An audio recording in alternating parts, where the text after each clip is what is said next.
So I'm recording like an after this video that I've posted and having to edit it all because I have to make a disclaimer because X, Twitter, whatever you want to call it, is full of absolute cretins. And I have to somehow, for some reason, explain that this is my opinion and this is my list. Like, it's going to be completely different to yours.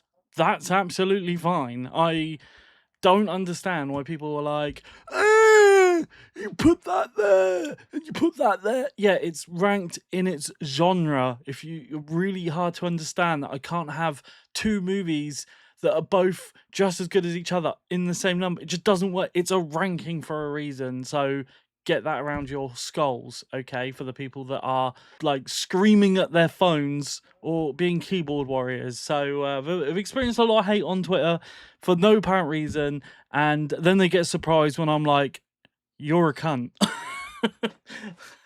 I'm not holding back and saying you're an absolute cunt nugget, all right? So this is my list. It's my opinion. It's not your opinion. It's my opinion. It's my list. You have a different list. I'm just telling you what movies I watched, in what ranking I thought, in its genre. There are nuances there that I'm just not going to be bothering to go into because it's obvious that The Godfather is better than Jackass. It is a bit of a spoiler for this fucking ranking, all right? Okay, get that out of the way. Enjoy the video, guys.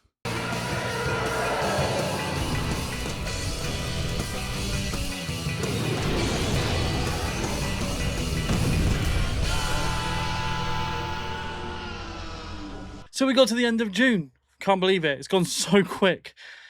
Last month, I watched 37 movies. This month, I beat my score, which I'm quite impressed with. I watched 42 movies in total. I'm going to fly through them because I don't want this video to be too long, but I'll touch base on some of them and let you know my thoughts. And starting with number 42 is Scary Movie 5. The least favourite of the scary movies for me. After watching the new one, I watched all the others running up to this. So yeah, I didn't think much of this one. Number 41 was Scary Movie 4. Again, not a great one, but better than Scary Movie 5, which is not by, not saying much. Number 40 is the new movie release, Supergirl. I was hugely disappointed. Didn't think much of this film at all. I mean, I didn't think much of Superman 2025 either, and I've gone into that. Check out my review for Supergirl, but I didn't think much of this movie at all. It was very run-of-the-mill. I liked Millie Alcock, but that's the only thing this movie had going for it, in my personal opinion. 39 is the live-action Dumbo, and I'll be dropping a review for that, so I don't want to say too much for that one. 38 is Grizzly Night, a new movie about two bears, or a bear that attacks people in the mountains, and it was very predictable. While I didn't think it was as bad as I expected it to be, it was still very predictable. The acting wasn't that great. The writing was pretty bad. Didn't care for any of the characters. It's just a silly movie, right? 37 was John Travolta's Propeller. It was a short movie, and apart from it looking very fancy, it didn't do much for me. I thought the story was boring, and for the fact it was only like 40 minutes long, it moved too slow for me. But I can appreciate the cinematography at least. 36 is Superman 2025. I did not like this movie. I grew up liking, I grew up watching the original Superman movie and its sequel, second movie, which I've always loved. I loved Man of Steel. I don't understand why people hated it. They did Henry Cavill dirty after that movie, and they did the DCU dirty after that movie as well. But as a solo movie, Man of Steel worked for me, and this was a disappointment. I didn't see Lex Luthor as Lex Luthor. I just thought it was a really bad casting, in my opinion. But I know a lot of people like this movie. I still don't understand it. It's just one of those things. 35 is the new Scary Movie, and it just wasn't all that funny to me. I barely laughed. I just thought it felt desperate to be new and relevant. Although I can appreciate the Wayans brothers coming back in and helping out with this one and bringing it back to form, it still wasn't as good as the first two movies, and it didn't capture that charm. 34 is a movie called Hungry, and this is basically the movie Anaconda, the original Anaconda movie. Replace it with a hippo and you get hungry. That's basically what this is. People get stuck out in the middle of nowhere, and there's a hippo that's killed one of the biggest tagged crocs in this place where these tourists are taken on a boat tour. Things go horribly wrong and people get eaten. that's about it, really. It was just okay. Scary Movie 3 is at number 33, and apologies, my window is open because it's very, very hot, so you are going to hear some background noise potentially. Scary Movie 3 at 33. It's fine. It's my least favorite of the original trilogy, and the least of Scary Movie 1, 2, and 3. But I still have some fun with it. There's some good stuff here. 32 is Rennie Harlin's 2026 movie Deep Water. I thought this was going to be trash because everything he's done in recent years has been awful directorial wise. And I'm a massive fan of Die Hard 2, Die Hard. I love that film. And this goes harder than Deep Blue Sea. Deep Blue Sea I hated. This movie I kind of liked. I mean, the effects were dumb. The character decisions were dumb. I didn't care for all of the characters, but there were a few sprinkled about that I did enjoy, and I did quite like what they did, even if the poster just rips off Jaws. And I don't know, like, I feel like if they tried a bit harder, this movie actually could have been quite solid. 31 is a Netflix movie, and it is Colors of Evil Black. It's a sequel to a movie I haven't seen, which isn't related story-wise, but this movie is a mystery, and I enjoyed it. I really, really liked it. I thought it was moody and atmospheric, and some good performances, some good direction. It was good. It didn't move the needle too much for me, but I still enjoyed it. Number 30 is the live action remake of Cinderella. I'm watching all of these in the run up to Moana that comes out. Cinderella, I've just dropped a review, so I'm not going to talk about too much here, but yeah, number 30 here is Cinderella. 29 is Twilight Zone, the movie. I've been watching a load of Spielberg stuff before Disclosure Day came out. Twilight Zone, the movie, is essentially just a whole load of remade Twilight Zone episodes in a movie with some stellar cast, and Steven Spielberg directed one of them. It was all right. I enjoyed it, but it wasn't special. I prefer the original black and white Twilight Zone stories. They were captured better than this. This felt a bit too glitzy Hollywood for me, but it was okay. 28 was The Color Purple. I'd never seen this movie before, and I wanted to check it out. I checked a few new ones out for me, for Spielberg. Color Purple wasn't really my thing, and for the subject matter that it handles, I felt it was too clean and nice, and just wasn't touching on the horrible side of things. Almost there is some horrible stuff in it, but it's almost just too clean. But I really appreciate the performances and the cinematography and the direction, and Spielberg's blocking is great in this one as well. I will drop a review for Color Purple at some stage. It's just been really busy. 27 is the live action Jungle Book, which I quite like. It's fine, it's pretty good. It's the CGI is dated, but I really like the stellar voice cast, and I do like some of the shots, especially the nighttime stuff where the CGI kind of blends in with the environment a little bit more and it looks better. Toy Story 5 is number 26, and I was disappointed in a way about this movie, but it's still good. Like, there are no bad Toy Story movies. This one was the lesser for me because it's Jesse's story, which I thought we already had kind of that in Toy Story 2, really enough for me anyway. Toy Story 5, its story kind of dates quicker because of the technology. I've dropped a review. I'm not going to go too deep into that, but Toy Story 5, 26. 25 is Beauty and the Beast, 2017. I still enjoy this movie. I love the music. I love the French Gothic aesthetic. I love the characters. I don't really like the designs of the characters in the live action, and there's a few things they do I don't like, including the auto-tuned songs, and Emma Watson is a poor cast for Belle. It just makes me want to go and watch the original, but it's still good enough to make me enjoy it, if that makes sense. And but it's more like nostalgia for the original movie, and I just go and watch the original movie. It's better. 24 is Toy Story 2.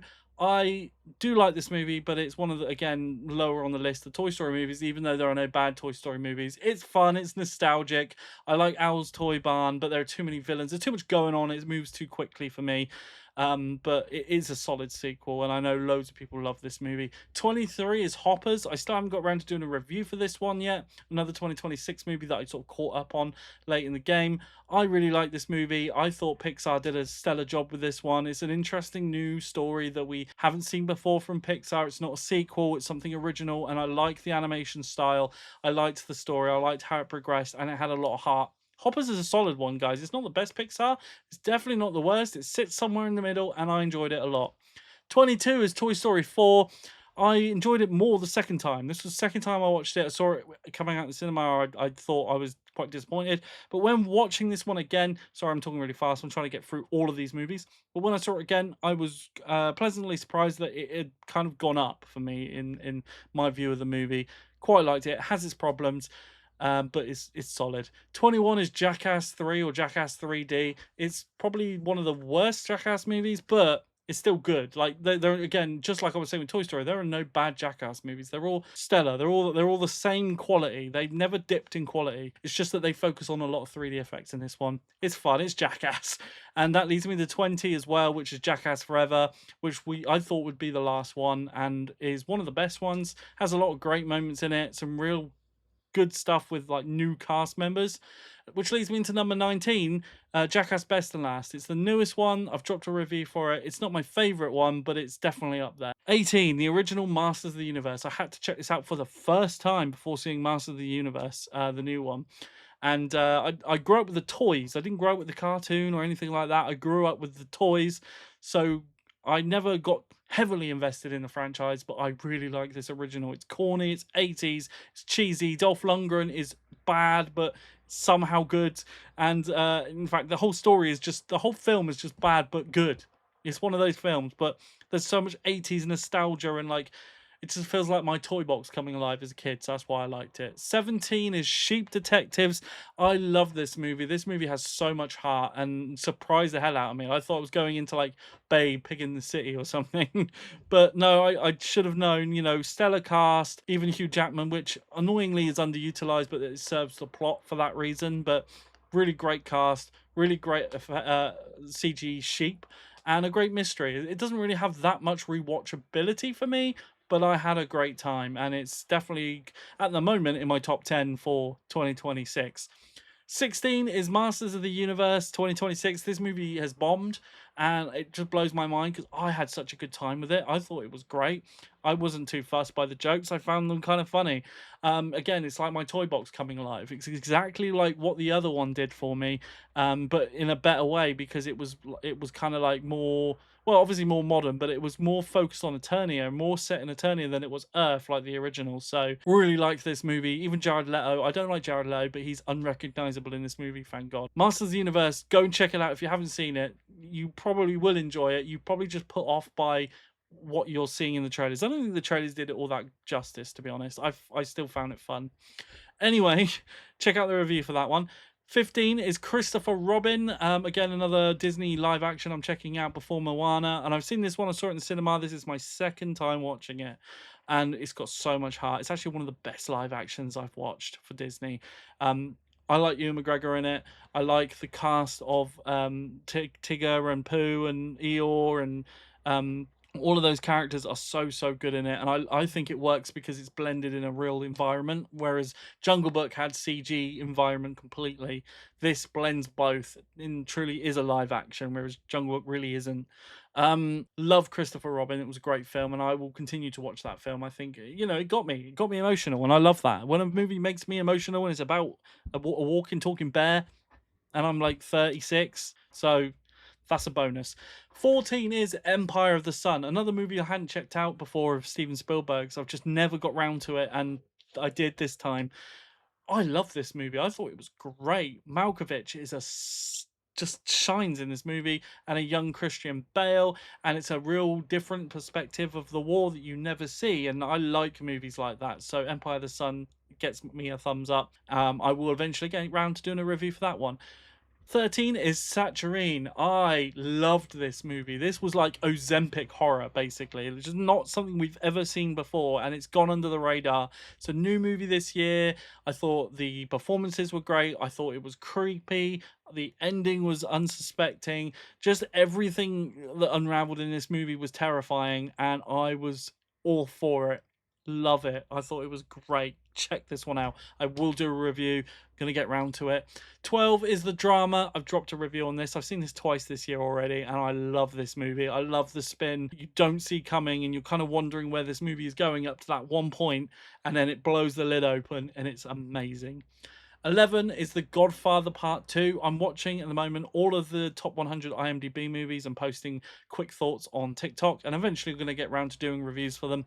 Godfather Part 2, what more can you say? It's like one of the best movies ever made. Cinematography, performances, just everything. The score, the writing, everything. The Godfather Part 2 is like the masterclass in movie making.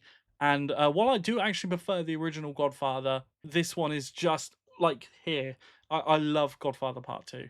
10 is Disclosure Day. I love Disclosure Day. I know a lot of people didn't. You know, I saw this movie twice in the cinema. Second time I went with my dad and he didn't like it and he's big on this topic. I just found like it's very old fashioned Spielberg. It's out of touch and I know that, but it took me back to when Spielberg was at his prime, in telling stories and not being sort of held back by technology now, because it's like, oh, why don't you just upload it on the internet? It kind of avoids that, and I really liked this movie. I do kind of wish it was more, but it could have been better, and but I do still enjoy it very much. Number 9 is Jackass the movie, standard Jackass, and number 8 is Jackass number 2, which I think is the best Jackass movie. Number 7 on my list is Graves of the Fireflies. Oh, this movie completely wrecked me. Another top 100 IMDb movie. Oh my god, I'm going to do a review on this. This was the first Studio Ghibli film I've ever seen, which is kind of crazy, right?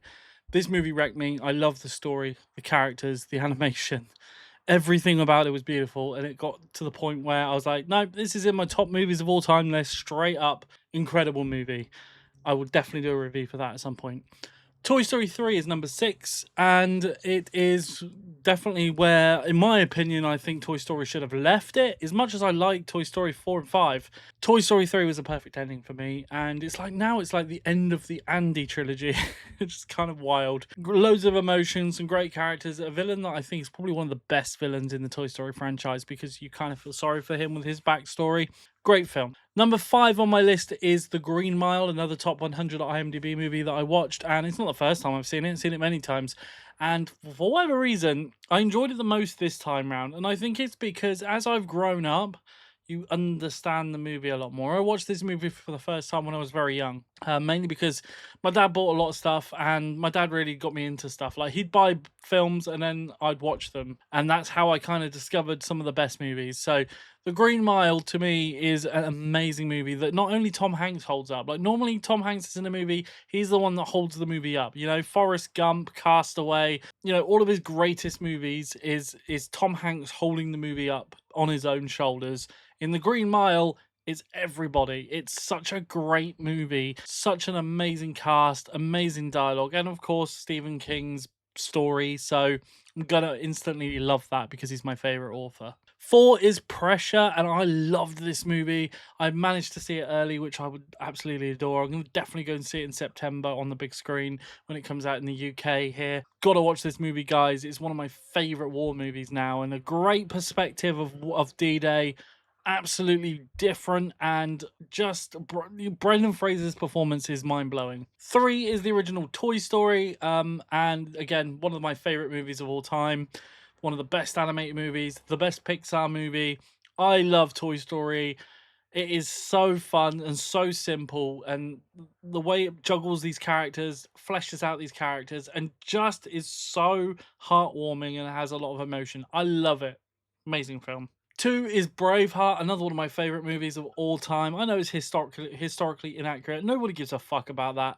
Braveheart is an amazing movie, directed and starring Mel Gibson, and the battle sequences are brutal. The film has so much heart and so much like love put into it. The score, everything about this movie is fantastic. Braveheart is an all-time amazing classic movie. And that leads me to my favorite movie that I watched this month, and that is Indiana Jones and the Temple of Doom. My favorite Indiana Jones movie. It's not the best. I know Raiders is the best and considered the best, but Temple of Doom is my favorite. It's dark, it's gritty, it's creepy. There's cults ripping people's hearts out, and possession and voodoo. Like, it's insane how much weird shit is in this. A great opener with great music. I really like this movie. Indiana Jones is fantastic, and I definitely will be doing more of reviews for these movies that you've seen here on this. What did you watch this month? How many did you watch? What did you watch? What do you rank them?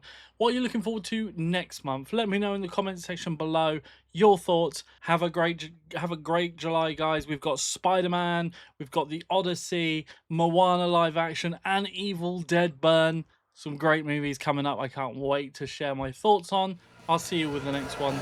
Take care of yourselves.